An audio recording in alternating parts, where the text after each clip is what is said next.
one chord.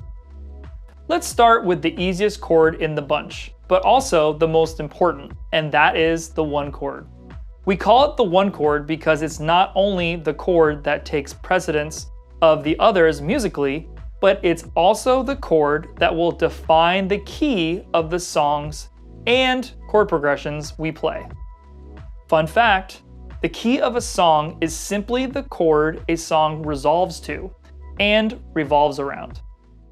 Now, if you know anything about music theory already, you may have noticed that our tuning has the same three notes throughout. Those notes being C, E, and G. For everyone else, you might be wondering, what do those three notes have in common? Well, those are the three notes that make up a C major chord.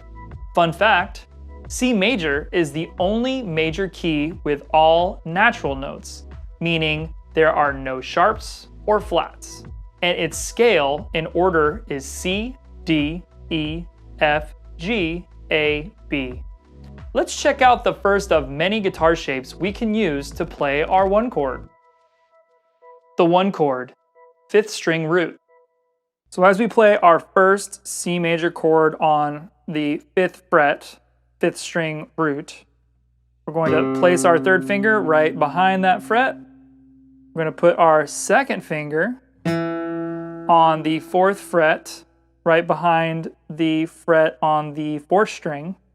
And then the only other thing we have to think about is our pick. We want to make sure to start on our 5th string and then just strum all the way down. So the idea is to not hit the 6th string. So here we go.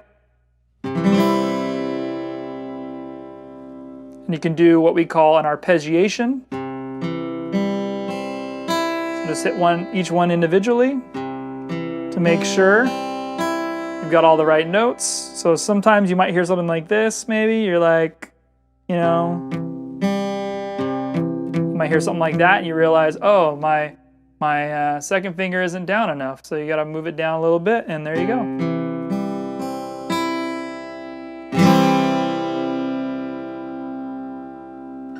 The one chord, 6th string root.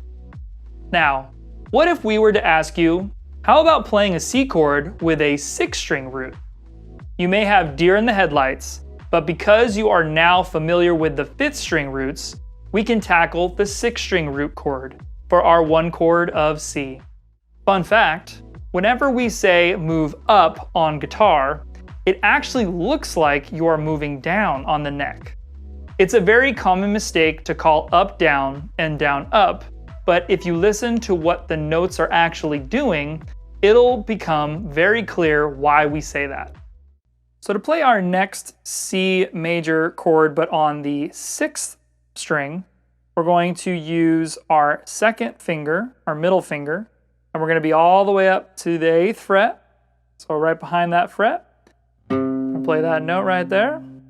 Then the next note, the only other note we're going to have to play is our first finger on the 7th fret, but on the 4th string. So, and right away, what you'll notice is we're not playing this string right here, the 5th string. And the way we get around not having to like jump strings is essentially you just kind of rest your finger, this part of your finger, right on top of that other string. Might take a few tries to figure out, or it might take, you adjusting your thumb or your neck. But the point is we're just gonna try to, so if you play it slow enough, you'll hear it. But if we strum all the way down, you don't hear anything. Just arpeggiate it really quick. Make sure you got all those notes. And if you get any dead notes, like I usually use the second note, you got little weird buzzing sound, just make sure to move that finger down to the middle of the fret. Or even your second finger, you can move that down so that both are kind of in the middle. And there you go. But before you go to the next video, don't forget you can join our Patreon to get new lessons, tutorials, PDFs, custom content, and much, much more. Link in our bio or description.